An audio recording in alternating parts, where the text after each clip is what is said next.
Welcome to The Explainer. Today, we're diving into the car loan trap. It's a system that's been designed pretty cleverly to turn the American dream of owning a car into a financial nightmare for millions. So let's break down exactly how it works, and more importantly, how you can get out of it. Let's just start with a number. A huge number, $1.6 trillion. That's the total American auto loan debt right now. It's an all-time high. But what does the number that big even mean? It's hard to wrap your head around, right? Well, get this. It means you could buy every single home, every apartment, every brownstone in all 5 boroughs of New York City. And you'd still have cash left over. That's the insane scale of the debt we're talking about here. You know, a car has always been this symbol of American freedom, right? Hitting the open road. But as we're going to see, that symbol is increasingly becoming a kind of financial prison, built one monthly payment at a time. All right, so let's get into it. Let's pull back the curtain on what's really going on when you step onto that car lot. Because, spoiler alert, they're not really in the business of selling cars anymore. They're in the business of selling loans. When you're there, it feels like it's just you and the salesperson. A simple transaction.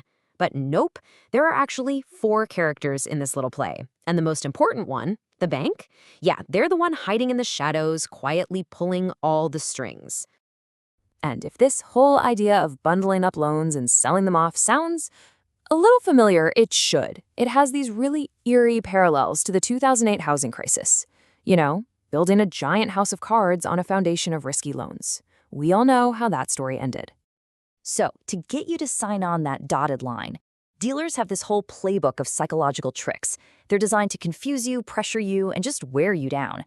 They'll juggle 4 different numbers at once to make your head spin. They'll tell you another buyer is on their way right now, and then they deploy their single most powerful weapon. And this is it. This is the key. They know our brains are wired to think about the short term. Can I afford this per month? By getting you to laser focus on that one seemingly manageable number, they can hide thousands, literally thousands of dollars in extra costs over the life of the loan. It's brilliant and it's dangerous. Okay, so let's shift gears and look at the actual numbers. Let's see how this builds into such an effective financial trap. This is the math they definitely don't teach you in school, but you can bet the dealerships know it by heart. Now this slide right here, this shows you the core of the problem. That top line, that's your car's value plummeting. It's called depreciation.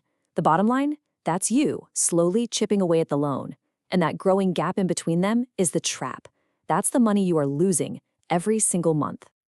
And this example just illustrates it perfectly. A salesperson might come to you with option B. Hey, your monthly payment drops by $90. Sounds great, right? Who wouldn't want that? But, and this is the big but, look at the total paid. By stretching the loan out for just one more year, you've agreed to pay almost $1,800 more for the exact same car. And this is what happens. This is the result of that gap we just saw. 3 years into that longer loan, your car is now worth maybe $28,000, but you still owe over $33,000 on it. You are officially underwater by more than $5 grand. Think about that. If you needed to sell the car tomorrow, you'd have to write a check for $5,000 just to get rid of it. Okay, I know it's a really bleak picture, but you're not powerless here. So what can you actually do? Let's talk about your escape plan.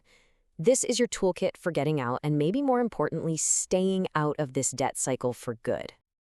If you're already underwater, you've got a few choices. And honestly, none of them are easy. You can sell the car and just eat the loss. Take the hit now before it gets worse. You could trade it in, but be careful because that often just rolls your old debt right into a new loan. Or you can get aggressive and overpay each month to try and close that gap. The key is you got to take action. Then there's the nuclear option. This is for absolute crisis situations. You can willingly hand the keys back to the lender. Your payments will stop immediately, which is the upside.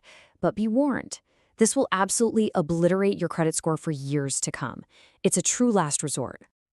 All right, for anyone out there even thinking about buying a car in the future, listen up. This is probably the most important part. Memorize the 24-10 rule. It's simple. Put 20% down, finance for no more than 4 years, and keep your total car costs, that's the payment, insurance, gas, the whole shebang, under 10% of your take-home pay. This rule is like financial armor against the dealership's playbook. Let's finish up by looking down the road. The car market for the last few years has been, well, a total mess, a perfect storm of low supply and crazy high prices. But are things finally about to change? It looks like it. Key indicators suggest that patience could be your best friend. Analysts expect interest rates to start coming down, and, crucially, as all those pandemic supply chain issues finally get sorted out, new car inventory is set to go way up. Both of those factors will push prices down. So bottom line, if you can wait, even just 6 to 12 months, you will almost certainly get a better deal. So this leaves us with a challenge for you. Don't just think about your monthly payment. Take a moment to calculate the real total cost of your vehicle. Add up the loan, the insurance, the gas, maintenance, and that silent killer we talked about, depreciation. The final number might just shock you. And that's really the ultimate takeaway. A car is a tool. Its job is to get you from point A to point B. It's an expense, not an investment. The goal is to make sure that a simple expense doesn't end up driving your entire financial life right into a ditch.